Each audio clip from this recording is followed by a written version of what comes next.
Hi everyone, welcome back to my channel and welcome to my 2026 IKEA PAX update. This is the third year I've done this video and it's always one of the most asked for updates.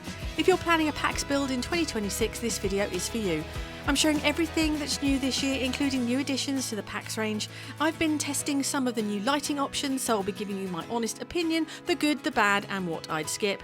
And I'm also going to show you two brand new IKEA hacks that I've just done. One where I've used PAX to hide a very ugly fireplace, and the second where I've built storage into the base. So if you're designing, upgrading, or starting a PAX from scratch in 2026, this video will give you all the update information you need. So grab yourself a drink, get comfy, and let me talk you through it all.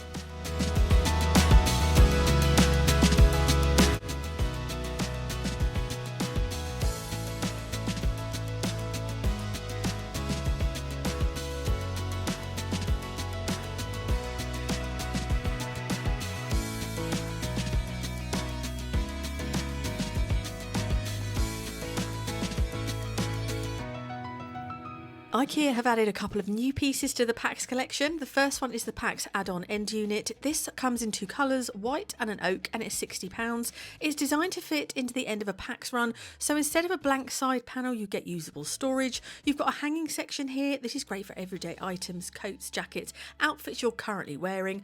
You've also got fixed shelving. These are designed for smaller items, bags, shoes, folded jumpers, accessories. What I like about this unit is that it uses space that would otherwise be wasted.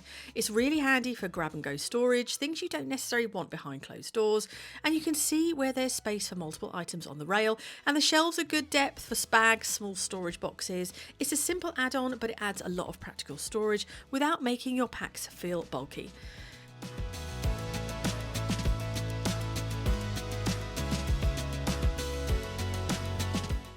The second piece that they've launched is the PAX add-on mid-unit. This one I'm showing you in the oak effect. It also comes in white and it's £80. This unit sits in between PAX frames, so it breaks up long runs of wardrobes and it combines glass shelves and solid shelves. You can move these around to suit what you need or use it purely for storage, for example with storage boxes. You can also add lighting at the top, which really shows off the glass shelves and gives it more of a built-in feel. The unit is 35 centimetres wide and it doesn't dominate the space, but it does add a really nice visual break. Just one important thing to note, the add-on mid-unit and the first item I showed you is only available in the taller PAX frames. It doesn't work with the standard height PAX units yet. So it's one for the plan if you're going full height. Let me know what you think. Is this something you'd add to your PAX, or do you prefer everything behind closed doors? Ever looked at IKEA furniture and thought, I can make that better? Well, now you can. The IKEA Hackers DIY Handbook is your ultimate guide to transforming ordinary furniture into extraordinary pieces like me. From planning to execution, I'm sharing all my best hacks and design secrets to help you create the home of your dreams. Get ready to hack your home in 2025. Just click the link below to grab your copy. The Oversiden lighting had a big price reduction at the end of last year, and that is a huge improvement. I don't have Oversiden in my own PAX. I actually have the old battery powered lighting, and honestly it's my biggest regret. The batteries don't last very long and they stop working, so I'm really pleased to see that the battery option doesn't seem to be appearing on the IKEA website anymore. My husband's wardrobes, however, do have the Oversiden lighting and it looks fantastic. So the fact that these lights have now had a big price reduction is also a massive positive.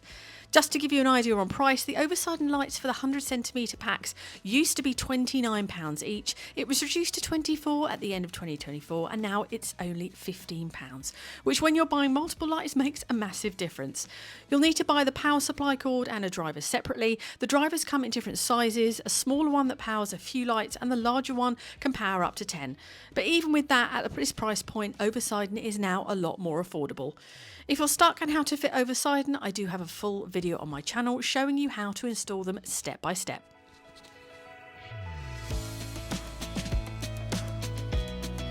Another light I've always been curious about it is the LED cabinet lighting. These are only £9 each, so I decided to try them out on my new PAX build. I also thought they'd work really well as a backdrop for Zoom calls, especially as these PAX wardrobes are in my office.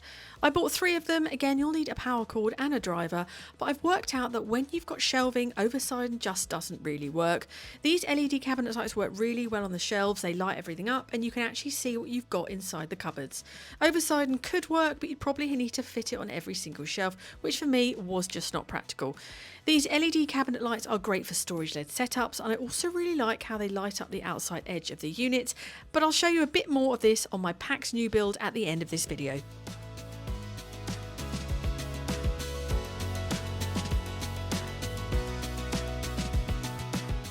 One of the most daunting things about designing a PAX is knowing where to start. And if you're really stuck or don't get on with the IKEA online planning tool, you can book a planning appointment in store. IKEA have recently revamped their planning studios and they look really good. They also have staff on hand who'll help you step by step. If you do book a planning appointment, there are a few things I'd really recommend taking with you. Make sure you have your exact measurements, including height, depth and width.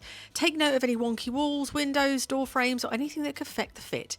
And if you can, take photographs of the space with you. That really helps them visualise the room.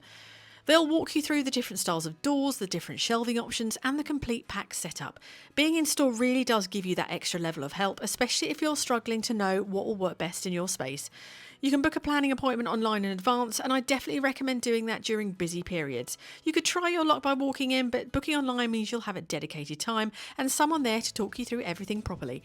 If you can, it takes a lot of the stress out of planning, especially if this is your first time.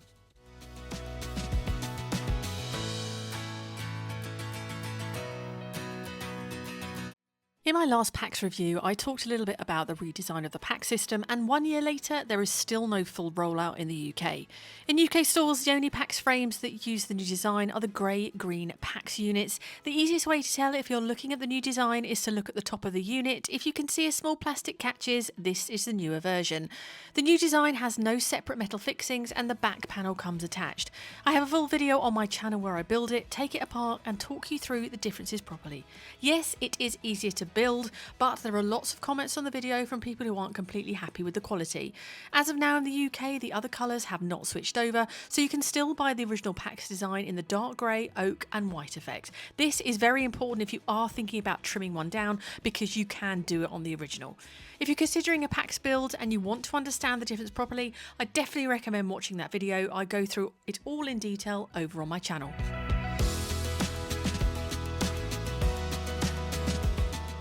2026 should be a much better year for PAX stock levels in the UK. However, there have been some price increases on the PAX frames themselves. The 100cm PAX frame in the standard height used to be 70 and it's now 80, and the 50cm PAX frame used to be just 50 and that's now 70, which is a fairly big price increase, and that will definitely make a difference when you're planning and budgeting for your build. A couple of years ago, the complement accessories were really difficult to get hold of. A lot of them were constantly out of stock, but that situation has been resolved. Stock levels are really good, shelves, drawers, and especially the pull-out trays that were out of stock for ages. My only criticism for 2026 is that I'd love to see some new interior styles. The current options haven't really changed for a few years, and I personally don't love the grey insert collection for the trays. I'd love to see an update or some new designs, maybe some new colours, because it's starting to feel a bit samey. But overall, 2026 is a good year for actually being able to buy the PAX items you need without waiting months for the stock to come back in. I've recently done 2 new PAX builds in my house, and the first one is in my office. This was a back wall and I had a chimney breast that I'd already blocked it in. As you can see, it didn't look great and I also needed some extra storage, so I decided to use PAX to do the 2 things. Firstly, to hide the area, and secondly, to add more storage. On the left hand side I had a Billy bookcase. It was good for storage, but it just looked a bit odd in the space, so I decided to run PAX wardrobes across here to hide the fireplace properly. On the left I used a shorter depth tall PAX in the 100 and secured it, and then I added another one next to it, and then on the right hand side I used a full depth 50cm PAX unit. So overall I've got 2 100s and a 50, and this is the finished result. I'm so happy with how this has turned out. The storage has genuinely changed how we use this space. I've cut through the back, which you can do with the original PAX, and use that for extra storage. This is where I keep all my tools. Everything is labelled. I know exactly where everything is, and it makes so much difference. The lighting has also made a huge impact. Everything is really clear and easy to see, and I really like the shorter depth units here. I think they work so well when you want storage. The next section holds a lot of my office paperwork, and again it's just such practical, easy storage that I can hide bits away. On the right hand side I used a 50cm unit. This is the standard depth, even though it doesn't look like it from this angle.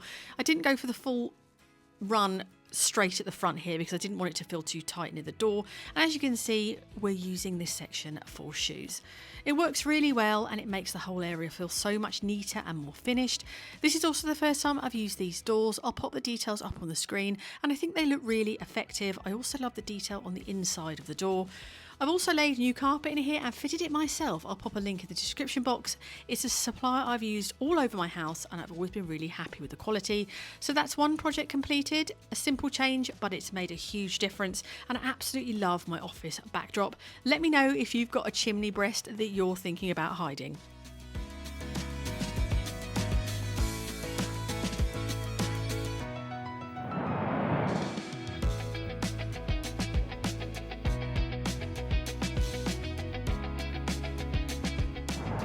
The second PAX project I've recently done came from a question I kept getting asked. With my other builds, people said, could you use the wasted space underneath? Because once you built a base for the skirting boards to run across the front, there's all that space just sitting there. So I decided to see if it was possible.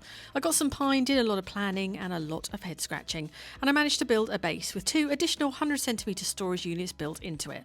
I don't have tall enough ceilings for the full height PAX in my house, so this was my way of using every single bit of available space. There was a lot of measuring and calculating involved, so what I did was I put together a free download with all the dimensions, how I worked it out and everything I used for this product. I'll pop a link in the description box if you want to try something similar. I also had MDF cut up B&Q and all of the information is included in the download as well. I'm just finishing this project off now. I've done the primer and the first coat and hopefully by the time you're watching this in 2026, the full build video will be live on my channel. Part 1 is already up, so do check that one if you're interested in adding storage into the base. The storage is going to be used for my small business to hold extra stock because I am very quickly running out of space. And that brings me to the end of this year's IKEA PAX update. I really hope you've enjoyed it. If you felt inspired, do check out the other PAX videos on my channel. I have loads available, including how to build a simple base, how to fit the lighting, and step-by-step guides on the wardrobes I've built myself, including my husband's wardrobe, which has been seen by over 750,000 people on YouTube, and my original wardrobes, which I still love 3 years on. And if you're inspired but want a little bit of extra help, do check out all the free downloads I've linked below. I've also linked my book, which is available digitally or on Amazon. It includes all the design plans, product details and everything I've learned from building PAX in my own home. So thank you so much for watching and I shall see you on the next video.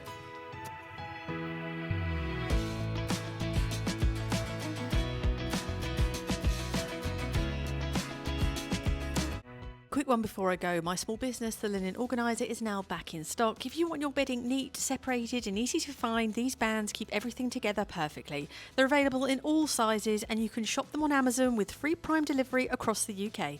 I'll leave the link below.